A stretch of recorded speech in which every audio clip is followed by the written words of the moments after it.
Haleluya. Salam sejahtera bagi kita semua. Siapapun saudara yang menyaksikan video ini, saya berdoa ketika engkau menyaksikan video ini, engkau mengalami berkat Tuhan dalam hidupmu. Nah, hari ini kita akan melihat bagaimana Yesus menyembuhkan orang yang sakit kusta. Dalam Matius pasal yang ke-8, ayat yang pertama sampai ayat yang ke-4.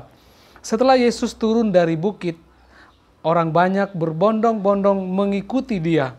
Maka datanglah seorang yang sakit kusta kepadanya, lalu sujud menyembah dia dan berkata, "Tuan, jika Tuan mau, Tuan dapat mentahirkan aku." Lalu Yesus mengulurkan tangannya, menjamah orang itu dan berkata, "Aku mau, jadilah engkau tahir." Seketika itu juga tahirlah orang itu daripada kustanya. Wow, luar biasa. Bapak Ibu Saudara yang diberkati oleh Tuhan. Nah, setelah Yesus selesai memberikan pengajaran kepada murid-muridnya di suatu bukit, lalu dia turun dari bukit itu. Dan setelah dia turun dari bukit itu, ada banyak orang berbondong-bondong untuk mengikuti dia. Dan ada salah satu orang kusta yang datang kepada Yesus. Dan dia datang mendekati Tuhan Yesus. Dan bukan hanya datang mendekat, tapi dia datang dan menyembah Yesus. Dan ketika dia menyembah, dia berkata kepada Yesus, "Jika Tuhan mau untuk menyembuhkan, untuk mentahirkan aku." Lalu Yesus menjawab, "Aku mau." Ketika ada orang yang sakit, ketika ada hati yang datang dengan segenap hati, seorang kusta ini dia datang dengan segenap hatinya, dia datang dengan penuh pengharapannya. Karena dia sedang sakit, dia mau mengalami kesembuhan. Itulah sebabnya dia datang kepada pribadi yang tepat. Pribadi yang dapat menyembuhkan sakit penyakitnya.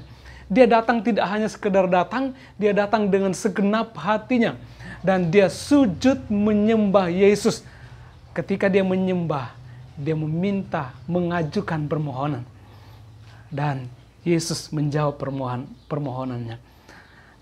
Perhatikan Bapak Ibu Saudara, ketika Yesus mendengar permohonannya, lalu Yesus berkata, "Aku mau," dan dia mengambil tindakan dan dia menumpangkan tangan kepada orang kusta itu.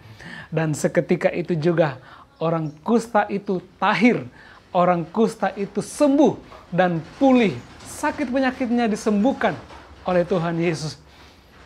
Tidak ada yang mustahil bagi Tuhan. Sakit kusta sekalipun, Yesus bisa menyembuhkan. Saya tidak mengerti apa yang engkau alami hari ini. Mungkinkah engkau sedang sakit? Kalau engkau mengalami sakit, datang mendekat kepada Yesus. Bukan hanya datang mendekat, tapi datang dengan segenap hati yang percaya bahwa Yesus sanggup melakukannya bagimu. Ketika engkau percaya dengan sungguh-sungguh, Tuhan sanggup menyembuhkan engkau. Puji Tuhan, Tuhan Yesus memberkati.